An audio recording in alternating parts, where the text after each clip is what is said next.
Have you ever wondered why some people take months to prepare for the TOEFL, while others achieve their desired score in just a few weeks? The truth is that we all have different experiences in learning English. Some people have a strong academic background in the language. They may have attended high school in the US or earned a degree abroad. Others have learned English more informally by watching TV shows or following their favorite YouTube vloggers. This difference in experience affects how familiar we are with the academic vocabulary, which is one of the keys to scoring well on the TOEFL. You need academic vocabulary to understand reading passages, follow lectures, and write integrated essays. Without a solid foundation in this type of vocabulary, even the best TOEFL strategies won't get you very far.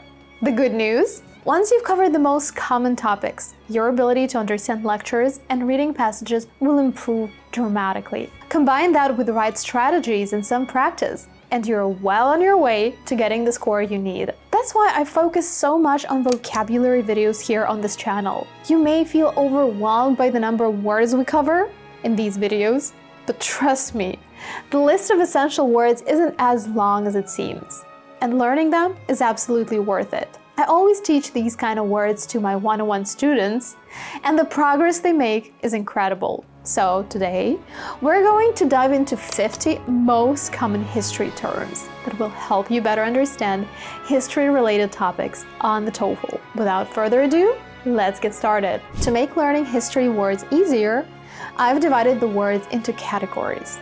The first category is people in an ancient city. Let's imagine a typical ancient city and the people who live in it. There's a ruler, a person who leads a country, such as a king or a queen. If there is a ruler, there should also be courtiers. Courtiers are people who work in the royal court of a king, queen, or other ruler. Courtiers have important roles, such as advising the ruler, managing court events, or entertaining the royal family. There are also priests, people who work for a religion. They teach others how to pray and help people worship. In TOEFL reading passages and lectures, you'll often see the word artisan. Artisans also live in the city and are people who make things by hand. For example, they might make pottery or jewelry. If there are artisans who make things, there are also those who sell them. Merchants. Merchants buy and sell goods to make money. In the past, merchants played an important role in trade, traveling to different places to exchange items, such as spices, fabrics, or food. There are also peasants, farmers who work on land. They usually do it for someone else, like some wealthy landowners, kings, or counts. Who are counts? Counts are noblemen like dukes, but less powerful. They're important people who own land and have power over a region, and they often serve a king or emperor. Some counts may serve as colonels. A colonel is a high-ranking officer in the army. He is usually in charge of commanding a regiment or a large group of soldiers. A colonel is below a general, but above a major or a captain in most armies. When a ruler wishes to make peaceful arrangements with another ruler, he often sends delegates. Delegates are people chosen to represent others in meetings or decisions. Delegates can also act as messengers or negotiators between cities or kingdoms. However, if they fail to reach a peaceful agreement with a neighboring region, invaders may come. An invader is a person or army that enters another place to take control. They do this by force and often cause destruction in the area they invade. Before we move on to the next category, I have some exciting news. We've put together a Quizlet flashcard set of all the history terms you'll need to tackle history passages and lectures with ease.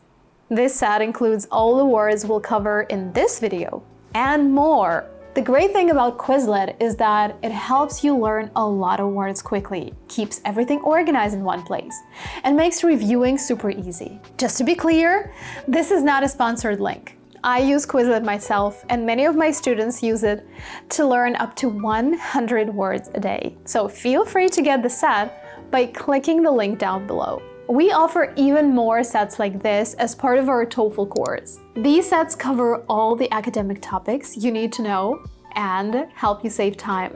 You won't have to write down new words from tests, lectures, and passages to improve your academic vocabulary, as many students do. You'll be fully prepared for any TOEFL question that comes your way. If you'd like to take your preparation to the next level, just click on the link below and join our TOEFL community. Now, for the next word category, exploration. Let's go deeper into the past and talk about the first inhabitants of Canada. Inhabitants are people who live in a particular place. So the original inhabitants of Canada are the first people to live in Canada. When the European colonists came to present-day Canada, they discovered several different native tribes living there. Now, colonists are people who move to live in a new land and establish a colony there. For example, some of the first colonists to come to Canada were from Great Britain and France, and they came to discover more territories for their countries. As I mentioned earlier, they discovered different native tribes.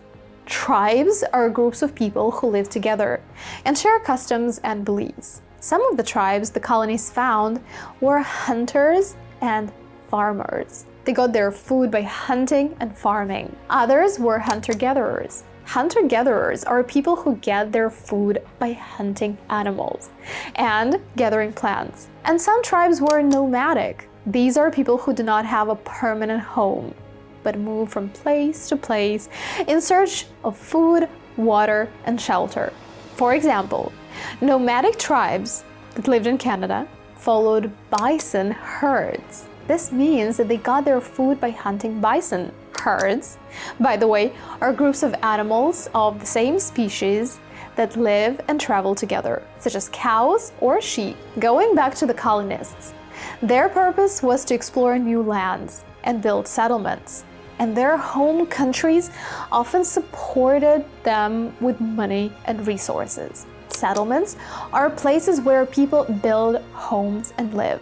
They can range from small villages to large cities. There are different types of settlements: coastal settlements and inland settlements, or sedentary settlements and nomadic settlements. Coastal settlements are those located near the coast, typically by the ocean or sea. Inland settlements are located away from the coast, in the interior of a landmass. As for sedentary settlements, these are places where people live permanently and don't move around, while nomadic settlements, as you've probably guessed, are temporary and move from place to place. For the last word category, which I called conflict, let me tell you a story. Once upon a time, in a faraway kingdom, the people had lived under the oppression of a cruel ruler. Oppression is when people are treated unfairly or even cruelly by those in power over a long period of time. For years, the ruler had seized power and used it to control and exploit the people. To seize power is to take control of the government. To exploit means to use something or someone unfairly for one's own benefit. The people, tired of the injustice, began to revolt. To revolt is to fight against a ruler or their laws or rules. One day, a small group of citizens decided to start an uprising. An uprising is when a group of people start fighting against the government or those in power because they're unhappy with the way things are. They allied with nearby villages and began to resist the ruler's forces. To ally means to join with others for a common goal. It's like two friends getting together to help each other or work in a project together. In history, countries or groups of people might ally to fight against a common enemy or to support each other. As they fought back, the kingdom was thrown into complete upheaval, and an invasion from neighboring lands added to the chaos. An upheaval is a big, sudden change or disturbance that causes a lot of confusion or trouble. It's like when everything is turned upside down and things feel messy or chaotic. For example, when a country goes through a revolution, it can be an upheaval because everything changes quickly and a lot of people are affected. As for invasion, you already know who an invader is. So you can guess that invasion is when an army enters another place, usually to take control of it by force. The ruler tried to defeat the people, but the people were united and determined. To defeat means to win against someone in a fight. One by one, they began to conquer the ruler's castles. To conquer is to take control of a place or people by force, usually through fighting or war. The once powerful king was forced to surrender, as protests spread throughout the kingdom.